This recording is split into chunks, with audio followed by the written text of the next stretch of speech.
নমস্কার বন্ধুরা, কালকে 25শে মে ষষ্ঠ দফায় লোকসভা নির্বাচনের ভোট গ্রহণ পর্ব শেষ হলো, যেখানে বাংলাতে মোট 8টি আসনে ভোট গ্রহণ পর্ব শেষ হলো।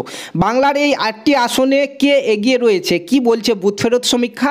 বুথ ফেরত সমীক্ষা অনুযায়ী বিজেপি এই 8টি আসনের মধ্যে কতগুলি আসন পাবে, টিএমসি এই 8টি আসনের মধ্যে কতগুলি আসন পাবে এবং কংগ্রেস সিপিএম এই 8টি আসনের মধ্যে কতগুলি আসন পেতে পারে, কি বলছে বুথ ফেরত সমীক্ষা জানবো আজকের এই ভিডিওতে। তার জন্য ভিডিওটি প্রথম থেকে শেষ পর্যন্ত দেখো এবং চ্যানেলে প্রথমবার এসে থাকলে চ্যানেলটিকে অবশ্যই সাবস্ক্রাইব করে নাও।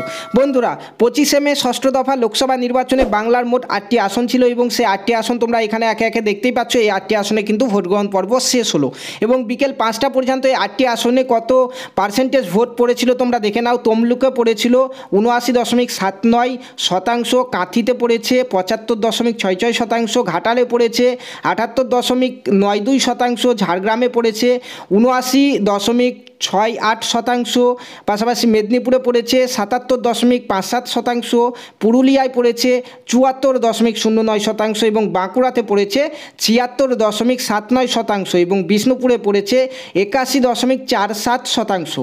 এখন বাংলার এই যে 8টি আসন, এই 8টি আসনের বুথ ফেরত সমীক্ষা কী রয়েছে চলো একে একে আমরা দেখে নেই। তার আগে তোমাদেরকে বলতে চাই বন্ধুরা, এই বুথ ফেরত সমীক্ষার সঙ্গে আমাদের ইউটিউব চ্যানেলের কিন্তু কোনো রকম এখানে ডাইরেক্ট কিংবা ইনডাইরেক্টলি কিন্তু কোনো রকম লিঙ্ক নেই, ঠিক আছে। বিভিন্ন সমীক্ষাতে যেটি উঠে এসছে বুথ ফেরত সমীক্ষাতে সেটি কিন্তু তথ্য আকারে তোমাদের সামনে তুলে ধরছি। তো বিভিন্ন রাজনৈতিক দল থেকে যে সকল দর্শকরা আমাদের চ্যানেলে রয়েছে তারা কিন্তু কোনো খারাপ কমেন্ট কিন্তু এখানে করবে না, ঠিক আছে। বিভিন্ন যে নিউজ চ্যানেলের বুথ ফেরত সমীক্ষা সেগুলি নিয়েই কিন্তু আমরা আলোচনা করছি। এখানে দেখতে পাচ্ছ বিকেল 5টা পর্যন্ত ভোটদান। এখানে বাঁকুড়া লোকসভা যে কেন্দ্র ছিল সেখানে বিকেল 5টা পর্যন্ত ভোটদানের হার হচ্ছে 76.79%, যেখানে মোট ভোটার হচ্ছে 17,80,580টি, ঠিক আছে। এবং 2019 সালে কিন্তু এখানে বিজেপি জয়যুক্ত হয়েছিল। এখন 2024 সালে বুথ ফেরত সমীক্ষাতে এই বাঁকুড়া আসনটিতে কে এগিয়ে রয়েছে তোমরা দেখতে পাচ্ছ। বুথ ফেরত সমীক্ষাতে কিন্তু এখানে বিজেপি আরও একবার কিন্তু এখানে জয়যুক্ত হতে পারে সেটি জানানো হয়েছে। বিজেপি থেকে যে দাঁড়িয়েছে সুভাষ সরকার, ই কিন্তু আরও একবার এখানে জয়যুক্ত হতে পারে, এরকমই কিন্তু বুথ ফেরত সমীক্ষাতে উঠে আসছে। নেক্সট হচ্ছে আমাদের তমলুক লোকসভা। তমলুক লোকসভাতে বিকেল 5টা পর্যন্ত ভোটদানের হার হচ্ছে 79.79%, যেখানে 2024 সালে মোট ভোটার হচ্ছে 18,50,741 এবং 2019 সালে কিন্তু এখানে তৃণমূল জিতেছিল, ঠিক আছে। এবং 2024 সালের বুথ ফেরত সমীক্ষাতে কিন্তু এই তমলুক লোকসভা আসনটি বিজেপি তার দখলে কিন্তু করে নিয়েছে, ঠিক আছে। বুথ ফেরত সমীক্ষা অনুযায়ী কিন্তু এখানে বিজেপির যে অভিজিৎ গঙ্গোপাধ্যায় রয়েছে একে কিন্তু জিততে দেখা যাচ্ছে।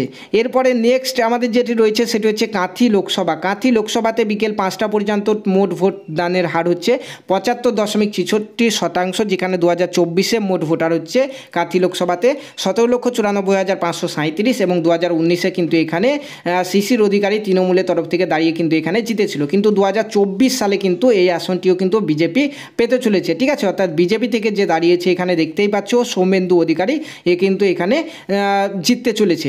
নেক্সট আমাদের হচ্ছে ঘাটাল, খুবই গুরুত্বপূর্ণ একটি লোকসভা কেন্দ্র। এই ঘাটালে বিকেল 5টা পর্যন্ত ভোটদানের হার হচ্ছে দেখতে পাচ্ছ 78.92% এবং মোট ভোটার হচ্ছে 19,39,945টি। 2019 সালে কিন্তু এখানে তৃণমূল থেকে কিন্তু দেব এখানে জয়যুক্ত হয়েছিল, কিন্তু 2024 সালে এখানে হাড্ডাহাড্ডি লড়াই হয়েছে তৃণমূল এবং বিজেপির মধ্যে, যেখানে তৃণমূলের প্রার্থী হচ্ছে দেব এবং বিজেপির প্রার্থী হচ্ছে হিরণ, ঠিক আছে। তো এখানে 19-20 লড়াই কিন্তু হয়েছে 2024 সালে।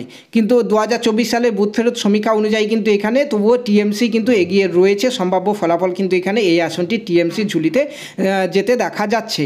নেক্সট হচ্ছে ঝাড়গ্রাম লোকসভা আসন। ঝাড়গ্রাম লোকসভা আসনে বিকেল 5টা পর্যন্ত ভোটদানের হার এখানে দেখতে পাচ্ছ 79.68%, যেখানে 2024 সালে মোট ভোটার এখানে হচ্ছে 17,79,794টি এবং ঝাড়গ্রাম লোকসভা আসনে 2019 সালে কিন্তু এখানে বিজেপি জয়যুক্ত হয়েছিল, ঠিক আছে। এবং এখন 2024 সালের বুথ ফেরত সমীক্ষা অনুযায়ী এখানে কিন্তু এই আসনটি টিএমসি কিন্তু বিজেপির হাত থেকে কিন্তু ছিনিয়ে নিতে চলেছে। অর্থাৎ টিএমসি থেকে যে লড়াই করছে এখানে দেখতে পাচ্ছ কালীপদ সোরেন, এ কিন্তু বুথ ফেরত সমীক্ষা অনুযায়ী কিন্তু একে কিন্তু এগিয়ে রাখা হয়েছে, অর্থাৎ টিএমসি কিন্তু এই সিটটি সম্ভাব্য জয়যুক্ত হতে চলেছে, ঠিক আছে। নেক্সট হচ্ছে আমাদের মেদিনীপুর। মেদিনীপুর লোকসভা কেন্দ্রে দেখতে পাচ্ছ বিকেল 5টা পর্যন্ত টোটাল 77.57% ভোট পড়েছে এবং এই মেদিনীপুর লোকসভাতে 2024 সালে 18,11,243টি কিন্তু এখানে ভোটার রয়েছে, ঠিক আছে। এবং এখান থেকে দেখতে পাচ্ছ 2019 সালের ফলাফল। 2019 সালে কিন্তু এখানে বিজেপি জয়যুক্ত হয়েছিল দিলীপ ঘোষ এবং 2024 সালের বুথ ফেরত সমীক্ষাতে কিন্তু মেদিনীপুরের এই আসনটি কিন্তু আরও একবার বিজেপির ঝুলিতে যেতে দেখা যাচ্ছে। এরপরে নেক্সট হচ্ছে পুরুলিয়া লোকসভা আসন। পুরুলিয়া লোকসভা আসনে বিকেল 5টা পর্যন্ত মোট ভোট পড়েছে 74.09% এবং 2024 সালে এখানে মোট ভোটার হচ্ছে 18,23,120টি, ঠিক আছে। এবং 2019 সালে এখানে কিন্তু বিজেপি জয়যুক্ত হয়েছিল, কিন্তু পুরুলিয়া আসনটি 2024 সালে আরও একবার কিন্তু বুথ ফেরত সমীক্ষা অনুযায়ী বিজেপি কিন্তু জয়যুক্ত হতে চলেছে। অর্থাৎ বিজেপির যে প্রার্থী এখানে পুরুলিয়াতে দেখতে পাচ্ছ জ্যোতির্ময় সিংহ মাহাতো, এই কিন্তু আরও একবার জয়যুক্ত এখানে হতে চলেছে বিজেপির তরফ থেকে।